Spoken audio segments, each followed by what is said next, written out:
اعوذ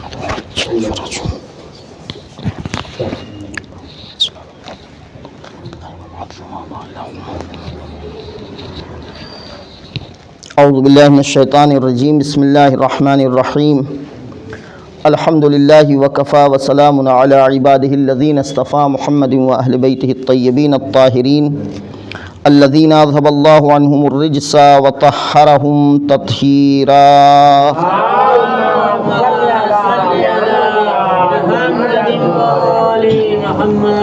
ولعنۃ الدائمۃ علی اعدائہم اجمعین، اما بعد۔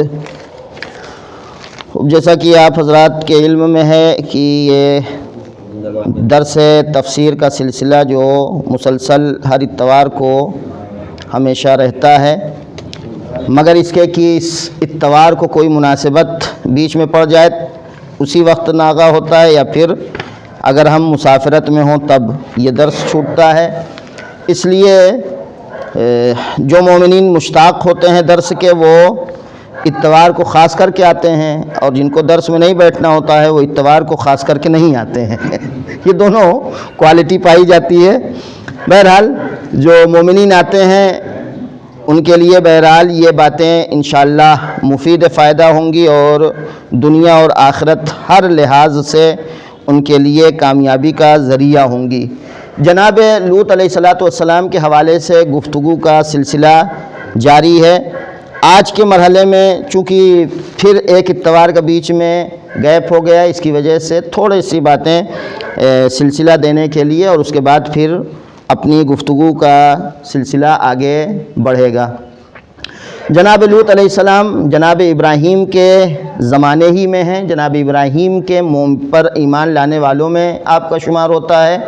اور جب جناب ابراہیم علیہ السلام کو بابل سے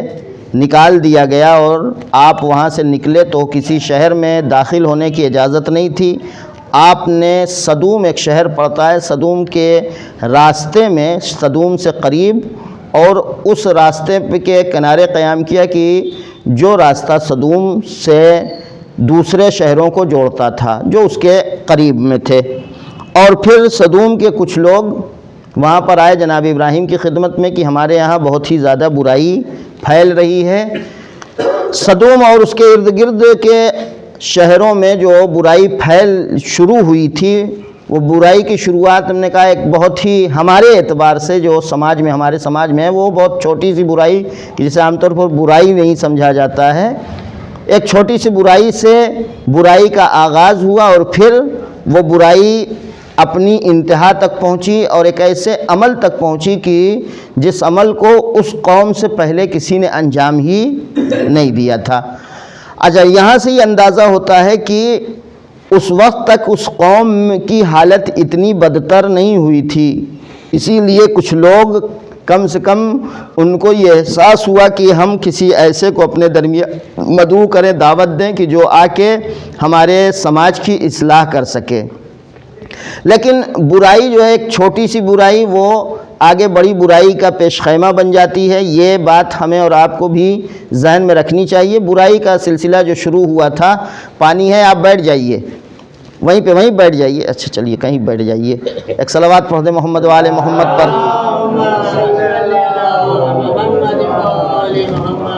برائی ان کے درمیان جو ابتدائی صورت میں پائی جاتی تھی وہ بخالت اور کنجوسی کی تھی، وہ اپنے یہاں کا کوئی کھانا پینا لوگوں کو کھلانا پلانا نہیں چاہتے تھے، لہٰذا انہوں نے اس لیے کہ لوگ آئیں جائیں نہ اس علاقے میں لوگوں کا آنا جانا کم ہو جائے، لوگوں کو پہلے ستانا شروع کیا۔ جو مہمان آتے تھے ان کو کنکڑیاں مارتے تھے، گالم گلوچ کرتے تھے، اور اگر کوئی بیچارہ بول دیتا تھا تو اس کو بولنے کی سزا یہ دی جاتی تھی، اس پر پنالٹی لگا دی جاتی تھی، اور پھر اس کو جو ہے ستایا جاتا تھا مزید۔ آگے سلسلہ جب برائی کا بڑھتا رہا یہاں تک کہ یہ اپنی اس بدعملی میں مبتلا ہو گئے کہ جو بدعملی ایسی ہے کہ جس کا نام ہم اور آپ اپنی بزم میں نہیں لے سکتے ہیں۔ قوم لوط ایسی برائی میں مبتلا ہو گئی، اور جناب لوط علیہ السلام کے جانے کے بعد اس قوم میں جناب لوط علیہ السلام پہنچے ہیں، تبلیغ کا سلسلہ مسلسل جناب لوط علیہ السلام کا رہا ہے، لیکن اس کے باوجود ان کی برائی کا سلسلہ رک نہیں رہا تھا، اس پر کسی طرح کی کوئی روک تھام نہیں ہو رہی تھی۔ اور میں نے اس سے قبل یہ اشارہ کیا تھا کہ کسی سماج میں کسی برائی کو جب تک برائی سمجھا جائے گا تب تک تو غنیمت ہے۔ اگر کسی سماج میں کوئی برائی کلچر بن جائے، کسی سماج میں کوئی برائی جو ہے وہ فیشن بن جائے، تو پھر ایسے سماج میں برائی کا انجام دینے والا، برا کام کرنے والا، اس کو کوئی تکلیف نہیں ہے، کوئی زحمت کرنی نہیں پڑے گی۔ جس سماج میں ایک برائی عام ہو گئی ہو، اس سماج میں برا کام کرنا یہ قابل زحمت نہیں ہوگا، بلکہ اس سماج میں اچھا کام کرنا یہ قابل زحمت ہے۔ لہذا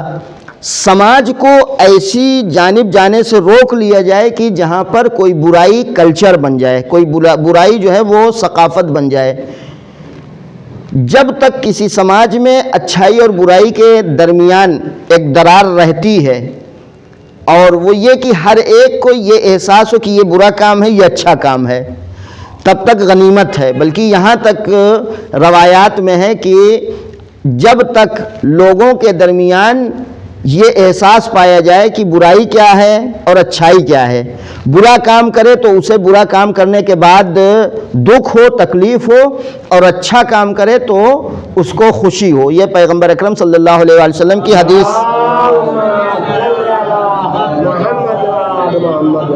کا مضمون ہے کہ جس کو میں نے آپ کے خدمت میں بیان کیا۔ حدیث کے الفاظ من سرتہ حسنتہ وساءتہ سیئتہ فہو مؤمن۔ اگر سماج میں ابھی مزاج ایسا ہے کہ برائی کرنے کے بعد انسان کو احساس ہو جائے کہ ہم نے غلط کام کیا ہے، اور اچھائی انجام دینے کے بعد اسے اندرونی طور پر ایک خوشی کا احساس ہو، اس کا مطلب یہ کہ ابھی ان کے اندر روح ایمان بچا ہے، ایمان کی روح جو ہے ان کے اندر ابھی محفوظ ہے۔ لیکن اگر کسی سماج میں یہ سلسلہ ختم ہو جائے، برائی انجام دینے کے بعد اصلاً کسی کو احساس بھی نہ ہو کہ ہم نے برا کیا ہے، اچھائی کا تو کوئی خیال پیدا نہ ہو، نتیجہ کیا ہوگا؟ ایسے سماج میں آہستہ آہستہ برائی کلچر بن جائے گی۔ جب برائی کلچر بن جائے گی تو ایسے سماج میں اچھا بننا جو ہے یہ قابل زحمت ہوگا۔ اچھے بننے کے لیے انسان کو تکلیف اٹھانی پڑے گی، اچھا ہونے کے لیے، اچھا کام کرنے کے لیے انسان کو زحمت کا سامنا کرنا پڑے گا۔ اسی لیے سماج میں لوگوں کی ذمہ داری ہے کہ کسی برائی کو کلچر نہ ہونے دیں، اور اس کا ایک راستہ یہ ہے کہ برائی اگر انجام دی جا رہی ہو تو سماج سے کنارے نہ ہو جائے انسان۔ اچھے لوگ جن کے اندر ابھی اچھائی اور برائی کی تمیز پائی جاتی ہے، جن کے اندر یہ صلاحیت ہے کہ اچھا کیا ہے، برا کیا ہے، ایسے لوگ یہ سوچ کر کنارے نہ ہو جائیں کہ سماج میں برائی انجام دی جا رہی ہے، اب ایسے سماج سے ہم کنارے رہیں، زیادہ بہتر ہے۔ یہ اور بلائے جان ہے اگر اچھے لوگ سماج اس میں کنارے ہو جائیں، بالکل گوشہ نشینی اختیار کر لیں اور یہ طے کر لیں کہ مثلا محفل میں نہیں جائیں گے اس لیے کہ محفلوں میں جو ہے وہ بڑی بدتمیزی ہوتی ہے، شادیوں میں ہم نہیں جائیں گے اس لیے کہ شادیوں میں بڑی بے پردگی رہتی ہے۔ نتیجہ کیا ہوگا؟ نتیجہ یہ ہوگا کہ برائی پھیلتی ہی جائے گی، اچھے لوگ اپنا وجود جو ہے وہ اظہار نہیں کر پائیں گے اپنے وجود کا، سماج سے کنارے ہو جائیں گے، سماج میں برائی اپنی جگہ پنپتی رہے گی، پھلتی پھولتی رہے گی۔ نتیجہ یہ ہوگا کہ اگر عذاب الہی آئے گا، کوئی پریشانی ہوگی، کسی مشکل میں سماج گرفتار ہوگا، تو یہ جو کنارے رہنے والا ہے یہ بھی اس سے بچے گا نہیں۔ لہذا ایسے لوگوں کی ذمہ داری ہے، بلکہ یہ کہا جائے ہر ایک کا فریضہ ہے کہ اگر ہم کو یہ محسوس ہو جائے کہ ہمارے سماج میں کوئی برائی عام ہو رہی ہے، برائی پھیلتی جا رہی ہے، تو ہر ایک کی ذمہ داری ہے کہ اس برائی کو روکنے کے لیے جتنی توان ہو، ولو ایک آدمی ہو، یہ بھی لوگوں کے پاس بہانہ ہو تو کوئی بول نہیں رہا ہے تو ہم کیوں بولیں، سب خاموش ہیں تو ہم ہی کیوں آگے آئیں، ہم کیوں جو ہے برائی مول لیں، یہ بہانہ نہیں چلے گا۔ اس لیے کہ اگر تنہا بھی انسان بولنے کے لائق ہے، تنہا بھی اس برائی کے خلاف آواز اٹھانے کے لائق ہے، تو اتنی ذمہ داری بنتی ہے کہ اس برائی کے خلاف آواز اٹھائے، کم سے کم برے کام کرنے والے کو یہ احساس ہو جائے کہ ہاں ابھی ہماری برائی کے مقابل میں کھڑے ہونے والے لوگ موجود ہیں، ولو 1 2 3 4 ہوں۔ لیکن اگر اسے یہ احساس ہو جائے کہ اب کوئی برائی اس کو سمجھتا نہیں تو وہ بالکل بے پرواہ ہو کر بے لگام ہو کر برائی کرتا رہے گا. اچھا جب برائی کرتا رہے گا تو یاد رکھیے گا اگر آسمان سے پتھر نہ گرے، زمین نہ پھٹے، سیلاب نہ آئے تو یہ اطمینان مت رکھیے گا کہ عذاب نہیں آ رہا ہے. عذاب آئے گا تو کسی دوسری شکل میں آئے گا، پریشانیاں آئیں گی کسی دوسری شکل میں آئیں گی، اس لیے کہ ہمارے ہر عمل کا ایک رد عمل ہوتا ہے. رد عمل کا ہونا ضروری ہے. سماج میں اگر کوئی برائی پھیلتی ہے تو سماج میں اس برائی کے پھیلنے کے نتیجے میں اس کا ایک رد عمل ہوگا، جس رد عمل میں ہم بھی گرفتار ہو جائیں گے، جس سے ہم کو بھی نجات نہیں ملے گی. جناب لوط علیہ السلام کی قوم میں ایسا نہیں ہے کہ ہر فرد یہ کام انجام دیتا تھا، اکثریت یہ برائی انجام دیتی تھی، لیکن ایسا نہیں تھا کہ سب کے سب، ایک بھی اس میں استثناء اور ایک بھی الگ نہیں تھا. کچھ لوگ ایسے تھے لیکن وہ اپنے کو کنارے کر چکے تھے. لہذا جناب لوط علیہ السلام جب اس قوم میں پہنچتے ہیں اور اتنی برائی عام ہو چکی ہے تو جناب لوط علیہ السلام جو ہے وہ یہ جملہ کہتے ہیں، کیا تمہارے درمیان ایک فرد رشید بھی نہیں تھا، ایک عقل مند بھی انسان نہیں تھا تمہارے درمیان؟ جناب لوط علیہ السلام کے کہنے کا مطلب یہ نکلتا ہے کہ اگر کوئی ایک بھی کھڑا ہو جاتا تو کم سے کم سماج میں برائی کلچر نہ بنتی. لہذا ہر ایک یہ سوچ کر کہ کیسے جو ہے ہم اپنی آواز پہنچائیں اور ہماری آواز میں دم کتنا ہے اور ہم کر کیا لیں گے، یہ سوچ کر خاموش بیٹھنا یہ صحیح نہیں ہے، اس لیے کہ برائی کا جو اثر ہوگا، اس کا جو نتیجہ ہوگا، اس میں ہم بھی گرفتار ہو جائیں گے. لہذا گزشتہ درس کے بعد جناب فیروز صاحب نے ایک بہت اچھا مشورہ دیا تھا کہ اس سال ہم لوگ ماہ مبارک رمضان المبارک کا ٹائم تو ہم نے دیا کہ ماہ مبارک رمضان میں کچھ لوگ بیٹھیں، سماج میں جو واقعی میں گناہ ہیں، جو برائی ہے، کہ جو برائی پھیلتی جا رہی ہے، اس کے سلسلے میں ایک پمفلیٹ، ایک پرچہ نکالا جائے اور اس پرچے کو ہر علاقے میں، ہر شہر کے ہر محلے میں کسی ایک کو ذمہ دار بنایا جائے، ہر فرد تک وہ پہنچے، ہندی میں، اردو میں، تاکہ ہم عند اللہ، چونکہ ہو سکتا ہے ہم لوگ 2050 تک نہ چل پائیں، 2050 تک ہم لوگ چلے جائیں، لیکن جو 2050 تک برائی پھیل جائے گی، اس برائی کے پھیلنے میں ہم سے بھی سوال و جواب ہوگا قیامت کے دن کہ آپ لوگ بھی فلاں سن تک تھے اور اس سن تک آپ لوگوں نے کیا کیا اس برائی کے خلاف. میں نے مثال دیا تھا کہ ہمارے سماج میں بہت تیزی سے یہ بے پردگی کی برائی، بدحجابی کی برائی پھیلتی جا رہی ہے اور ہم اس کی جانب سے بالکل لاپرواہ ہو کر بیٹھے ہوئے ہیں، غافل ہو کر بیٹھے ہوئے ہیں. اس کا رد عمل کیا ہوگا اور کیا ہو رہا ہے اس کا رد عمل ہم کو احساس نہیں ہے. ہم یہ سمجھتے ہیں جب تک آسمان سے پتھر نہ گرے تب تک یعنی عذاب آیا ہی نہیں، جب تک زمین نہ پھٹے عذاب آیا ہی نہیں، جب تک پانی نہ بہے زمین پر تب تک عذاب آیا ہی نہیں. جبکہ عذاب کی شکل و صورت جو ہے وہ ہمیشہ اسی میں محدود نہیں ہے. کبھی کبھی عذاب آتا ہے، ہمیں محسوس نہیں ہوتا ہے، چونکہ ہم اس قدر غرق ہو گئے ہیں لاپرواہی میں، اس قدر غفلت کا شکار ہو گئے کہ ہمیں احساس بھی نہیں ہوتا کہ ہمارے اندر کمی کیا پائی جاتی ہے. ہر عمل کا رد عمل ہوتا ہے. خوب ظاہر اس مذہب بدھسٹ کے یہاں ایک لفظ پایا جاتا ہے، چیز ہے ان کے یہاں، ان کے عقائد میں ہے، کارما کہتے ہیں. لفظ کارما جو ہے، یہ کارما یہ ان کے یہاں ایک چیز ہے. کارما جیسے ہم نے رد عمل سے تعبیر کی ہے، کارما کا مطلب وہ کہتے ہیں کہ اگر انسان نے کوئی بھی کام کیا ہے، کوئی عمل انجام دیا ہے، اس عمل کا اثر اس انسان تک پہنچے گا ضرور پلٹ کر. جیسے قرآن مجید نے کہا فَمَن يَعْمَلْ مِثْقَالَ ذَرَّةٍ خَيْرًا يَرَهُ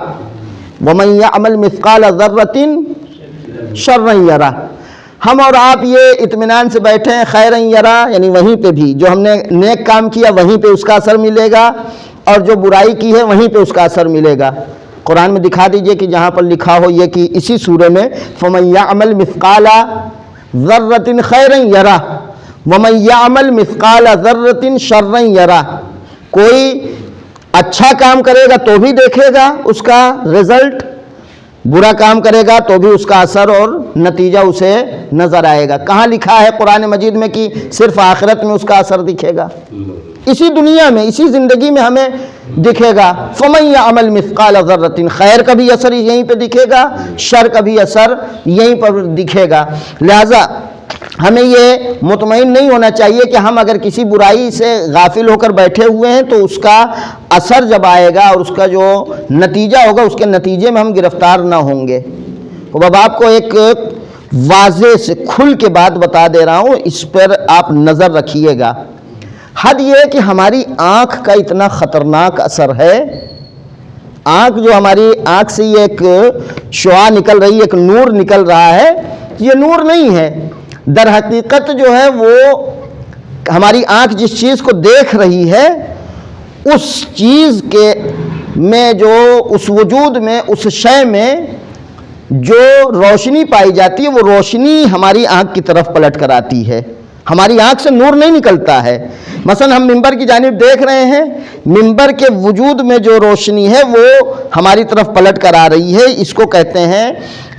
انگریزی زبان میں اسے ریفلیکشن کہتے ہیں۔ ریفلیکشن جو ہے، ریفلیکشن یہی ہوتا ہے کہ ہماری مثلا یہ بورڈ ہم نے دیکھا، یہ ہماری آنکھ سے کوئی نور نہیں نکل رہا ہے کہ جو وہاں تک جا رہا ہے۔ وہ الگ بات ہے کہ کہیں پہ آنکھ کی روشنی بناتے ہیں تو آنکھ کی طرف سے وہ ٹارچ دکھاتے ہیں دوسری جانب، جبکہ ہوتا کیا ہے، یہ بورڈ کی طرف ہم دیکھ رہے ہیں تو بورڈ کی طرف سے ایک نور جو ہے وہ منعکس ہو رہا ہے، ریفلیکس ہو رہا ہے ہماری آنکھ کی طرف۔ آنکھ کا کسی بھی شے کی جانب جب ہم دیکھتے ہیں تو اس کا ریفلیکشن بہت خطرناک ہوتا ہے۔ اب یہاں تک اگر آپ سمجھ میں آ گئے، نظر بد کا تعلق یہیں سے ہے۔ جس چیز کو ہم جس نگاہ سے دیکھتے ہیں وہ رد عمل جو ہے وہ ریفلیکشن پلٹ کر ہماری آنکھ تک آتا ہے اور پھر دوبارہ ہماری آنکھ کی طرف سے یہ پلٹ کر اس شے کی طرف جاتی ہے۔ اتنا خطرناک ہے یہ ریفلیکشن آنکھ کا کہ آپ اگر کسی مثلا چیز کو غور سے دیکھ لیں اور یہ کہ ان کے پاس یہ چیز ہے اور ہمارے پاس نہیں ہے، یہ کہاں سے آئی؟ مثلا فرض کریں کہ بہت اچھا توغرا لگا تھا کسی کے گھر میں اور ہم نے آنکھ گڑا کے دیکھ لیا، ارے باپ رے کہاں سے مار دیا انہوں نے، وہ گر کے ٹوٹ جائے گا۔ واقعی میں یہ آپ تجربہ کیجئے گا۔ کبھی کبھی ایسا ہوتا ہے کوئی ہمارے پاس آیا اور ہمارے پاس سے بیٹھ کے کچھ دیر ہم سے ملاقات کر کے چلا گیا اور اس کے بعد ہماری طبیعت جو ہے وہ بگڑنے لگتی ہے۔ پتہ نہیں رہتا کہ نہ سر میں درد ہے، نہ بخار ہے، نہ نزلہ ہے، نہ زکام ہے، لیکن ہماری طبیعت بگڑنے لگتی ہے۔ ہمیں یہی نہیں پتہ جو آیا تھا وہ ہمیں کس انداز سے دیکھ کر گیا ہے۔ تو اتنا خطرناک یہ ریفلیکشن کا سسٹم ہے، یہ نظام کارما جو ہے یہ اتنا خطرناک ہے۔ ہم مطمئن بیٹھے ہیں وہاں پہنچیں گے تو وہاں پہ یرا یہیں پر ہوگا۔ اب اگر یہاں تک سمجھ گئے تو جو بے پردگی پائی جاتی ہے، اس بے پردگی کا اثر کتنا ہے، اور خاص کر کے یہ ہماری کلپ جو ہے وہ لڑکیوں کو اور عورتوں کو ضرور سننا چاہیے۔ یہ ویڈیو چاہے کچھ نہ سنیں لیکن یہ ضرور سنیں۔ ایک اسکالر تھا، عیسائی مذہب کا اسکالر تھا، ایک زمانے میں تہران میں وہ آیا تھا۔ تہران میں ابھی جو حالت ہے بے پردگی کی وہ حالت واقعی میں ناگفتہ بے ہے۔ ہمارے ایک دوست آسٹریلیا سے آئے ہوئے تھے، ان کا بیان تھا کہ جب ہم ایئرپورٹ پر اترے ہیں تو ہم بھول گئے تھے کہ ہم یورپ کنٹری میں ہیں کہ کسی اسلامی کنٹری میں ہیں۔ یہ ماحول تھا وہاں کا، بہت خراب ماحول ہو گیا ہے۔ اور وہاں ماحول خراب کیسے ہوا؟ چونکہ وہاں چادر جو ہے، چادر بہت مذہبی عورتیں اوڑھتی ہیں۔ وہاں مانتو اور شلوار، پینٹ جسے کہہ لیں، پینٹ اور مانتو وہ جو ہے وہاں کے قانونی ہے۔ اچھا ایک مقنا جو ہے وہ قانونی ہے، تو قانونی اس پر عمل کرنے کے لیے ایک جینس کی پینٹ اور ٹائٹ جو ہے وہ مانتو اور ایک جو ہے مقنا آدھے سر سے، یہ سلسلہ چلا۔ نتیجہ یہ کہ اتنا خطرناک حالات ہو گئے کہ اس نے کہا کہ اگر تہران میں لڑکیاں بالکل برہنہ ٹہلتی تو اتنی برائی نہ پھیلتی اور اتنا اس کا برا اثر نہ ہوتا جتنا برا اثر ان ٹائٹ کپڑا پہننے سے ہو رہا ہے اور رنگین کپڑا پہننے سے ہو رہا ہے۔ یہ یاد رکھیے گا کہ برہنہ ہونے سے کسی مثلا کوئی بھی لڑکی، کوئی بھی عورت اگر برہنہ ہو جائے ہو سکتا ہے ایک دو بار انسان دیکھے اور دیکھنے کے بعد اس کے دل میں کوئی مثلا جذبہ پیدا ہو، لیکن جہاں دو چار بار اس نے دیکھا وہاں نفرت پیدا ہوگی، بالکل برہنہ کو اگر دیکھے۔ لیکن اگر ٹائٹ لباس پر نظر بار بار جائے یا رنگین کپڑا پہننے یا مثلاً ادھکٹی اور بہکٹی اور بڑھا گلا اس طرح کے لباس پہنے ہوئے پر جب نظر جاتی ہے تو وہاں پہ جو ریفلیکشن ہوتا ہے وہ بڑا خطرناک ہوتا ہے۔ وہ سوچتی ہیں کہ ہم بڑے خوبصورت لگ رہے ہیں، شادی میں جتنا خوبصورت بن کے جائیں گے اتنا ہم کو جو ہے اسٹینڈرڈ مانا جائے گا، اتنا ہمیں ترقی یافتہ مانا جائے گا، جبکہ ایسا نہیں ہے۔ یہ جو عورتیں، جو بچیاں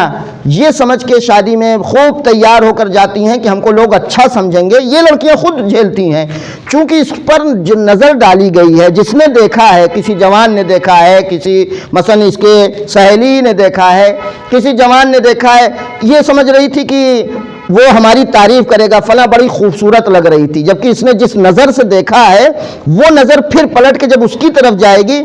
تب اس کے اوپر جو خطرناک اثر ہوگا اس سے وہ آگاہ نہیں ہے۔ یہی وجہ آج کل کی بچیاں جو ہیں جب نہیں تب ٹیڑھی بیٹھی ہیں، کیا ہوا ہے؟ طبیعت خراب ہے، طبیعت خراب ہے، طبیعت خراب ہونے کے اسباب تم نے خود فراہم کیے ہیں۔ اس طرح سے اگر سماج میں نکلیں گی یہ بچیاں تو ان کی طبیعت خراب ہونا ہی ہونا ہے، انہیں گرفتار ہونا ہی ہونا ہے، پریشانیوں میں مبتلا ہونا ہی ہے،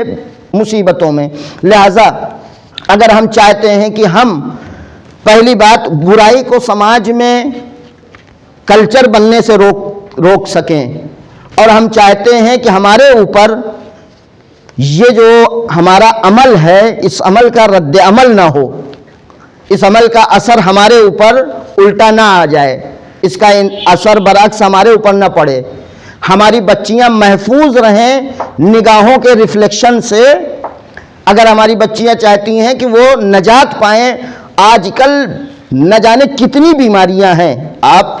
حضرات مرد ہیں آپ متوجہ ہوں گے، آج کل ادھر لڑکی جوان ہوئی نہیں کہ بیماری کا سلسلہ اس کے شروع ہو جاتا ہے۔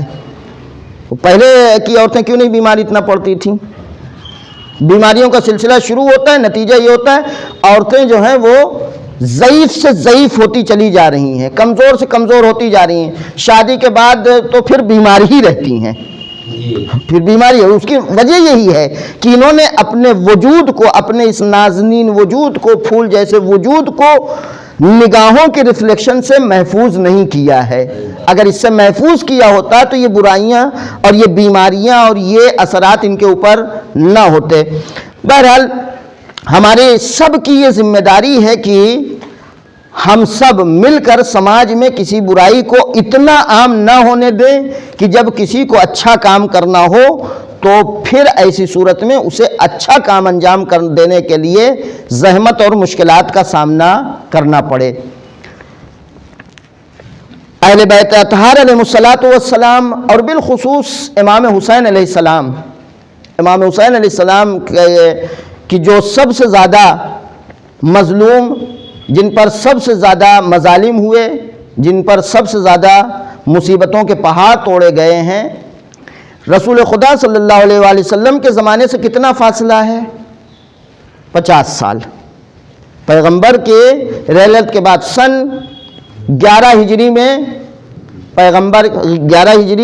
پیغمبر کی رحلت ہوتی ہے، سن 61 ہجری کے بالکل ابتدا میں امام حسین علیہ السلام کی شہادت ہوتی ہے، 50 سال کا فاصلہ ہے۔ اور اس سے قبل کے حالات کیا ہیں؟ اس سے قبل کے حالات آپ دیکھیں، پیغمبر کے جو زمانے کے حالات ہیں، مسلمانوں کے مدینے میں مہاجر پہنچے ہیں تو مدینے کے لوگوں نے اپنے جائیداد اور اپنا گھر آدھا آدھا تقسیم کر لیا ہے، بلکہ یہاں تک جنگوں کے حالات ایسے بتائے جاتے ہیں کہ زخمی گرا ہوا ہے، زخموں سے چور ہے، اس کے پاس پانی لے جایا جاتا تھا تو وہ فوراً کہتا تھا ہمیں نہیں، اسے پلاؤ،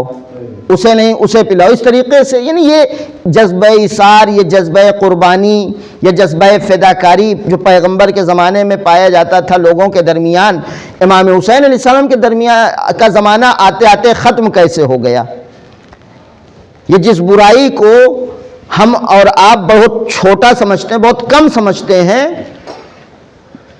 وہ بہت بڑی برائی ہے، اور وہ برائی کیا ہے؟ کسی برائی کے مقابل میں بالکل خاموش ہو جانا، ہم کچھ نہ بولیں گے، یہ بہت خطرناک چیز ہے۔ سکوت یہ امام حسین علیہ السلام کو قتل بھی کروا سکتا ہے۔ مسلمانوں نے کیا کیا؟ مسلمان جو ہیں وہ جرائم کے مقابل میں خاموش رہے۔ مسلمان جہاں پہ بھی انہوں نے دیکھا برائی ہو رہی ہے، غلط بات غلط کام ہو رہا ہے، وہاں خاموش رہے۔ پیغمبر کی رحلت کے بعد پیغمبر کا جنازہ دفنائے بغیر مسلمان بیٹھ گئے خلافت کے معاملے کو سلجھانے کے لیے،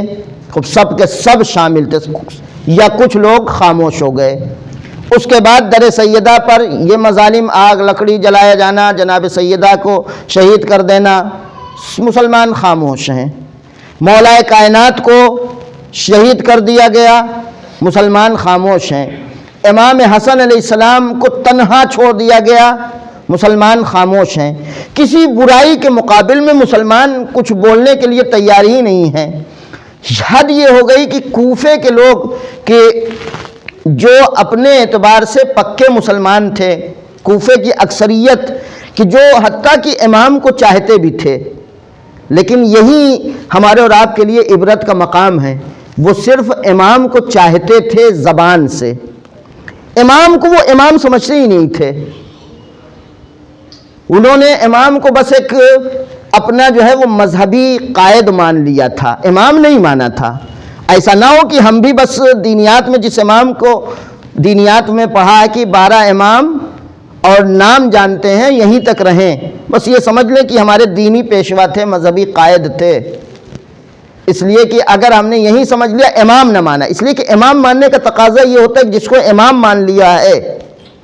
اب جب وہ کوئی حکم دے گا تو اس کے حکم کے سامنے پھر ہمیں یہ حساب نہیں لگانا ہے کہ ہماری جان رہے گی کہ جائے گی، ہمارے گھر کا نقصان ہوگا یا نقصان نہیں ہوگا، ہمیں کیا ملے گا، ہمارا فائدہ کیا ہوگا۔ امام کے حکم کے سامنے آپ علی عباس کوئی بات کہیں تو آپ حساب کتاب یقیناً لگائیے کہ ان کی بات ماننے میں ہمارا فائدہ ہے یا نہیں، ہمارا نقصان تو نہیں ہے، ہمارا کتنا فائدہ ہوگا۔ لیکن جب امام کوئی حکم دے رہا ہے کہ جس نے امام کو کسی بھی فرد کو امام مان لیا ہے، اللہ کے بھیجے ہوئے ان رہنماؤں میں سے کہ جن کو پیغمبر کے ذریعے سے ہم تک جن کی نشاندہی کی گئی ہے، اگر ہم نے ان کو امام مان لیا، امام مذہبی پیشوا مانا ہے، دینی قائد مانا ہے، تب تو ہمارا بھی عمل ویسے ہی ہوگا۔ لیکن اگر ہم نے انہیں امام مان لیا ہے، جب امام مان لیا تو امام کا مطلب یہ ہوتا ہے کہ جو وہ حکم دے رہے ہیں تو ان کے حکم کے سامنے ہمیں بالکل یہ نہیں سمجھنا ہے کہ اس میں ہمارا فائدہ ہے کہ نقصان ہے۔ لہذا کوفے والوں کا عالم یہی تھا، کوفے والے بس یہ سمجھتے تھے یہ ایک مذہبی قیادت ان کے اندر پائی جاتی ہے، یہ صلاحیت بہت اچھی ہے، یہ اچھی حکومت کر لیں گے، یہ حاکم ہو سکتے ہیں اچھے، لیکن امام نہیں مانتے تھے۔ نتیجہ کیا ہوا؟ جس دن امام حسین علیہ السلام کے بارے میں آنے کی خبر ملی کہ ادھر آئیں گے، چونکہ نمائندہ آ چکا ہے، اس دن سے اب ان لوگوں نے حساب کتاب لگانا شروع کیا کہ ان کی بات ماننے کے بعد، ان کے پیچھے چلنے کے بعد ہمارا گھر بچا رہے گا یا نہیں، ہماری جانیں بچی رہیں گی یا نہیں۔ نتیجہ یہ ہوا کہ اپنے مصلحت کے لیے، اپنی ذاتی فائدے کے لیے خاموشی اختیار کر لی، اور جب یہ خاموشی اختیار کی ہے تو اس کا اتنا سنگین خمیازہ اس امت کو بھگتنا پڑا ہے کہ آج تک ایک قوم ہے جو ان مصیبتوں کو سن سن کے گریا کرتی ہے۔ اتنا سنگین خمیازہ جو ہے اس امت کو دیکھنا پڑا ہے۔ آج ہم اور آپ غیر مسلموں کے سامنے زبان چلانے کے لائق نہیں ہیں، وہ سیدھے جن کو معلوم ہے وہ کہتے ہیں۔ آپ کیا بولتے ہیں؟ آپ مسلمانوں نے تو اپنے نبی کے بیٹے کو بھی نہیں چھوڑا ہے، اپنی نبی کے اولاد کو بھی نہیں چھوڑا ہے، اور پھر ان کو قتل کرنا اپنی جگہ ہے، قتل کے ساتھ ساتھ جو مظالم ہیں وہ ظلم کی انتہا۔ اگر یہ مسلمان خاموش نہ رہے ہوتے، سماج میں برائی کو دیکھ کر برائی انجام پا رہی ہو، برائیاں پھیل رہی ہوں، وہاں انسان کی خاموشی کس نتیجے تک پہنچاتی ہے؟ کہ امام حسین علیہ السلام کو کس طرح سے قتل کیا گیا، کتنی مظلومیت کے ساتھ قتل کیا گیا، کہ اگر آپ جناب زینب سلام اللہ علیہ کا یہ جو بیان سنتے رہتے ہیں، جو واقعہ سنتے رہتے ہیں کہ زینب پہنچی ہیں اس نشیب میں جہاں امام کو شہید کیا گیا تھا، تو جناب زینب جس وقت پہنچی ہیں امام حسین علیہ السلام کے جنازے کا حال یہ تھا کہ بعض خطبہ اور بعض جو ہے وہ ذاکرین یہ پڑھتے تھے کہ جناب زینب پہنچتی ہیں تو امام کے جسم سے نیزوں کو ہٹایا ہے، پتھروں کو ہٹایا ہے، تلواروں کو اٹھایا ہے، ہٹایا ہے۔ ایک دن ایک ذاکر ایک آیت اللہ کے سامنے یہ پڑھ رہے تھے کہ جناب زینب پہنچی ہے تو امام کے جسم سے نیزوں کو، ٹوٹے ہوئے نیزوں کو ہٹایا ہے۔ انہوں نے ٹوکا، کہا دیکھو یہ نہ کہا کرو زینب نے حسین کے جسم سے ٹوٹے ہوئے نیزوں کو ہٹایا نہیں ہے، بلکہ زینب نے اپنے بھائی کے جسم سے ٹوٹے ہوئے نیزوں کی انیوں کو نکالا ہے، نیزوں کے ان سنوں کو نکالا ہے جو جسم امام حسین میں پیوست ہو کے ٹوٹ گئے تھے، ان تلواروں کے ٹکڑوں کو نکالا ہے جو امام حسین علیہ السلام کے جسم میں پھنسے ہوئے تھے۔ عزیزو، زینب پہنچی ہیں تو زینب نے اپنے بھائی کے جسم سے پتھروں کو ہٹایا ہے، اس عالم میں کہ زینب اپنے بھائی کے قریب بیٹھی ہوئی ہیں اور بھائی سے متوجہ ہو کر، مخاطب ہو کر کلام کر رہی ہیں۔ سکینہ پہنچتی ہیں، اپنی پھوپھی کے شانے پر ہاتھ رکھا، پھوپھی اماں کس کا جنازہ ہے؟ ہاذا نعش من، یہ کس کا جنازہ ہے جس کے پاس آپ بیٹھ کر بیان کر رہی ہیں، جس سے آپ باتیں کر رہی ہیں؟ زینب نے کہا بیٹی سکینہ یہ تمہارے بابا کا جنازہ ہے۔ اتنا سننا تھا کہ سکینہ نے اب جو بیان کرنا شروع کیا ہے تو سکینہ کا پہلا بیان یہ تھا، اے بابا میری امّہ مظلومہ پر ایک بار نظر تو ڈالیے، میری امّہ مظلومہ پر ایک بار نظر تو ڈالیے۔ ارے بابا ہماری پھوپھی کے بے پردہ سر کو دیکھ لیجئے، بے چادر زینب کو دیکھ لیجئے۔ اے بابا آپ کے بعد ہم کو ستایا گیا، ہمارے رخسار پر تماچے مارے گئے، ہمارے ٹکڑیوں کے سروں سے ردائیں چھین لی گئی۔ عزیزو یہیں پر یہ سلسلہ ختم نہیں ہوا ہے، زینب ابھی بیان کرتے کرتے اپنے بھائی سے ایک بار مخاطب ہو کے کہتی ہے، بھیا زینب نے اتنی مصیبتیں سہی ہیں، زینب نے اتنے مسائل سہے ہیں، زینب کو اس بات کا غم نہیں ہے، لیکن اب ایک اور بڑی مصیبت ہے۔ اس لیے کہ زینب کون ہے؟ زینب اس فاطمہ کی بیٹی ہے کہ جس فاطمہ کو آخر دم تک یہ احساس تھا کہ کہیں ایسا نہ ہو میرے دنیا سے جانے کے بعد میرے جسم کے نشیب و فراز پر لوگوں کی نظر پڑ جائے۔ لہذا فضہ سے ایک روز کہتی فضہ کوئی انتظام ایسا کرو کہ جس سے ہمارے جنازے کے نشیب و فراز لوگوں کو نظر نہ آئے۔ جناب فضہ نے ایک تابوت بنا کے جب فاطمہ کو دکھایا ہے تو تاریخ لکھتی ہے فاطمہ پہلی بار مسکرائی ہے بابا کے جانے کے بعد سے۔ زینب اس فاطمہ کی بیٹی ہے، زینب وہ دختر محجبہ اور وہ دختر باعفت ہے کہ جو زینب اپنے نانا کے مزار کی زیارت کو جا رہی ہو تو چراغوں کو گل کر دیا جاتا تھا کہ زینب کے سائے پر بھی کسی کی نظر نہ پڑے۔ کربلا سے جاتے وقت زینب کو ایک تکلیف ہے جو بھائی سے بیان کرتی ہے، بھیا زینب یہاں سے جا رہی لیکن زینب کو اس بات کا دکھ ہے اب نامحرموں کا ہجوم ہوگا، زینب کی بے ردائی ہوگی اور ملعونوں کی نظریں ہوں گی، زینب بے مخدہ ہو چادر ہوگی۔ سَيَعْلَمُ الَّذِينَ ظَلَمُوا أَيَّ مُنْقَلَبٍ يَنْقَلِبُونَ